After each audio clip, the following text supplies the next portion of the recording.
शहीद दिनाच्या निमित्ताने सांगलीच्या कौलापूरमध्ये नागपूर गोवा शक्तीपीठ महामार्गाच्या विरोधात आंदोलन करण्यात आले आहे। शेती शिवारात शेतकरी कामगार पक्षाच्या नेतृत्वाखाली शक्तीपीठ महामार्गाच्या प्रतिकात्मक पुतळ्याला फासावर लटकवत महामार्गाला विरोध करण्यात आला आहे। कोणत्याही परिस्थितीमध्ये महामार्गाची मोजणी होऊ देणार नाही अशी भूमिका घेत राज्य सरकारच्या विरोधात जोरदार निदर्शने करत बाधित होणाऱ्या शिवारात छत्रपती शिवाजी महाराजांच्या विचारांचे भगवे झेंडे रोवत मोजणी होऊ देणार नाही असा शेतकऱ्यांकडून निर्धार करण्यात आला आहे। तसेच मोजणीसाठी आलेल्या शासकीय अधिकाऱ्यांना विहिरीत ढकलून देऊ किंवा फासावर लटकवू असा इशारा देखील यावेळी शेतकऱ्यांकडून देण्यात आला आहे। शक्तीपीठ महामार्गाबाबत 28 फेब्रुवारीला जी काही सक्तीच्या भूसंपादनाची अधिसूचना निघालेली आहे त्याच्या विरोधात गेली 1 वर्ष झालं आम्ही सर्व बाधित शेतकऱ्यांना 12 जिल्ह्यातील शेतकऱ्यांना एकजूट करून शेतकरी कामगार पक्षाच्या लाल झेंड्याखाली सगळ्यांना एकजूट करून एक मोठा संघर्ष उभा केला आहे। या 12 जिल्ह्यातील जो 300 पेक्षा जास्त गावातील आम्ही दौरा सुद्धा केलेला आहे। शेतकऱ्यांच्या आम्ही भेटीगाठी सुद्धा घेतलेल्या आहेत। त्यानंतर शेतकऱ्यांना एकजूट करून अनेक आंदोलनं, अनेक मोर्चे, अनेक मेळावे करून शासनाला वेळोवेळी आम्ही निवेदनं दिलेली आहेत आणि शासनाला टाहो फोडून सांगितलेलं आहे। शेतकऱ्यांचं दुःख डोळ्यात पाणी आणून शेतकऱ्यांनी सांगितलेलं आहे की ही शक्तीपीठ महामार्ग करण्याची अजिबात आवश्यकता नाही।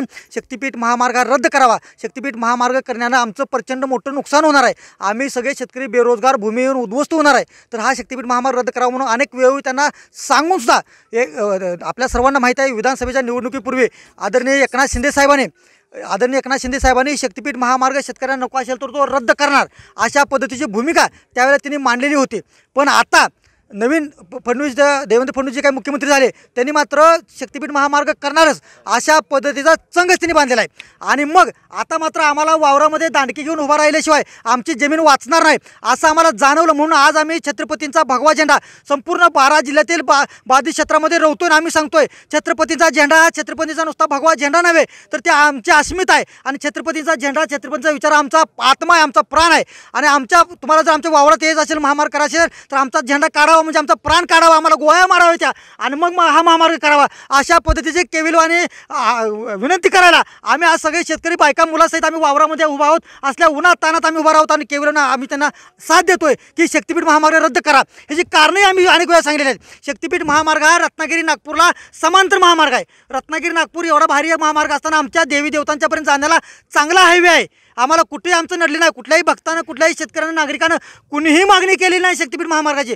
असं असताना आम्हाला मातीत गाडण्याचं का धोरण अवलंबलं जातं आहे, म्हणजे आमचं मरण का बघितलं जातं आहे? मग आमचं मरण बघणार असाल म्हणजे ज्या धोरणानं आम्ही फासावर जाणार आहे त्याच धोरणाचा आज आम्ही त्या धोरणाला आलेल्या संकटाला शासनानं आमच्यावर लादलेल्या शक्तीपीठ महामार्गाला आम्ही तर आज वावरामध्ये फासावर लटकवतोय आणि आम्ही फासावर लटकवून निषेध करतोय आणि शासनाला सांगतोय जर तुम्ही नाही रद्द केलं तर वावरामध्ये एकतर अधिकाऱ्यांचे तुम्हाला फास लागलेले दिसतील नाहीतर शेतकऱ्यांचे दिसतील। हट्ट सोडा आणि शक्तीपीठ महामार्ग रद्द करा।